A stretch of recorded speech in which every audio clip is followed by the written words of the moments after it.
I was diagnosed with an incurable cancer of the central nervous system called neuroblastoma stage 4. Doctor said no chance of survival, take your boy home and allow him to live the next few months with his family because there's nothing that we can do. But like everybody in this room, we all have choices, and the choices that we make each and every day can reshape and remold and redefine our future. My mum asked one question. I don't want to know what the chances are of my son dying is. I just want to know what the chances are of my son surviving is. The doctors gave me a 96% death rate. They said, go home. But my mum looked at my glass being 4% full and not 96% empty.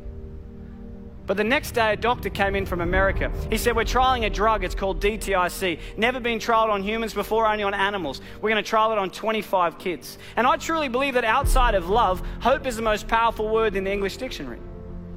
This instilled hope into our lives. We started this drug 9 a.m. Tuesday morning. Within 1 month, 20 out of the 25 kids had passed away.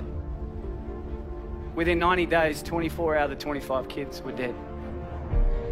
My mum, she would sit there and she would watch a doctor come in and zip up a body bag and wheel them out because of the same drug that she chose to put me on. I say to people all around the world that I'm one of the lucky ones.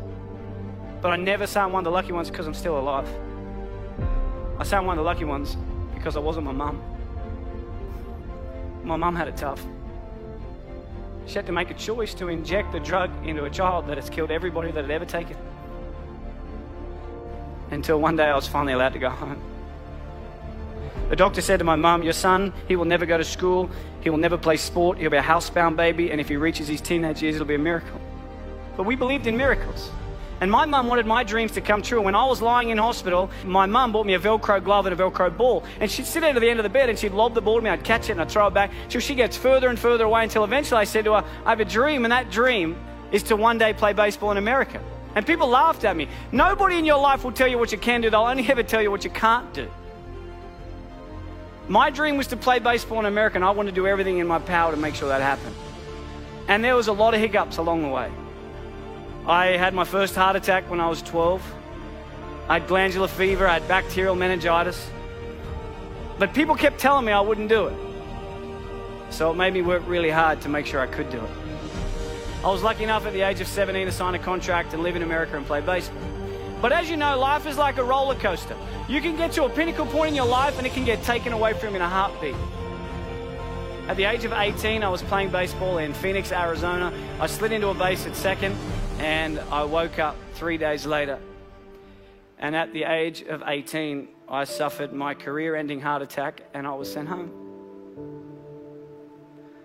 I was a depressed boy. I thought life wasn't fair. And I would pray every night, but I wouldn't wake up in the morning. I just wanted God to take me.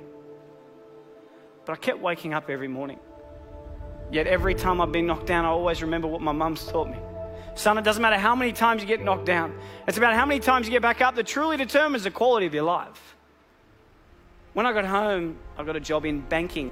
This guy, day 3, tall old guy came in. He said to me, Michael, I'm Tom, I'm the CEO, let's have a chat. I had no idea what CEO stood for, but I just went in there and listened. He said, Michael, where do you see yourself in 5 years' time?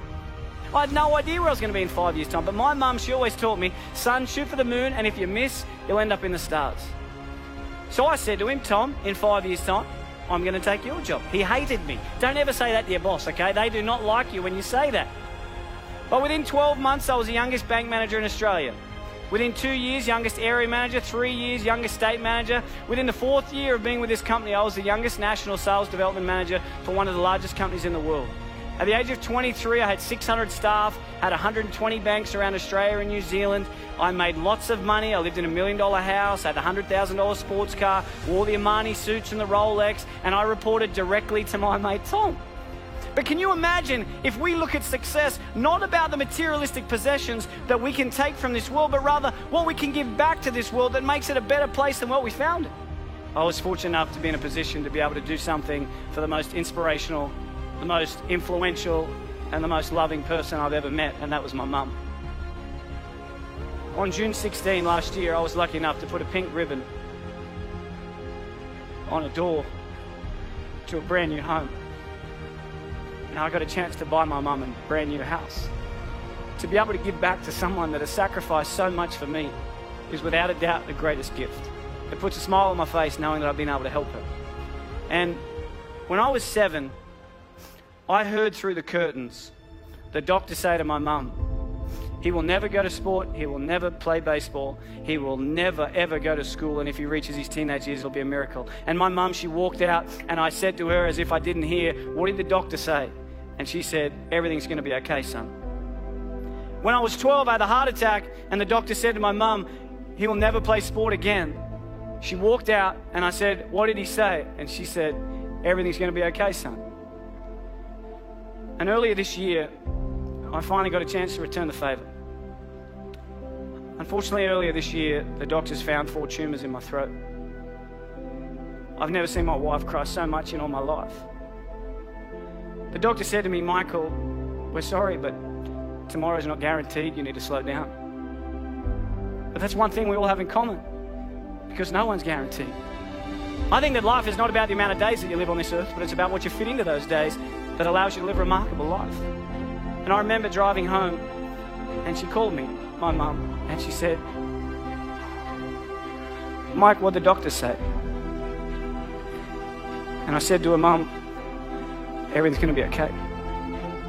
Every one of us, every single day, is blessed with the air that we breathe, the opportunities that we have. And I challenge you every single day to get out of bed and do something that your future self will be proud of.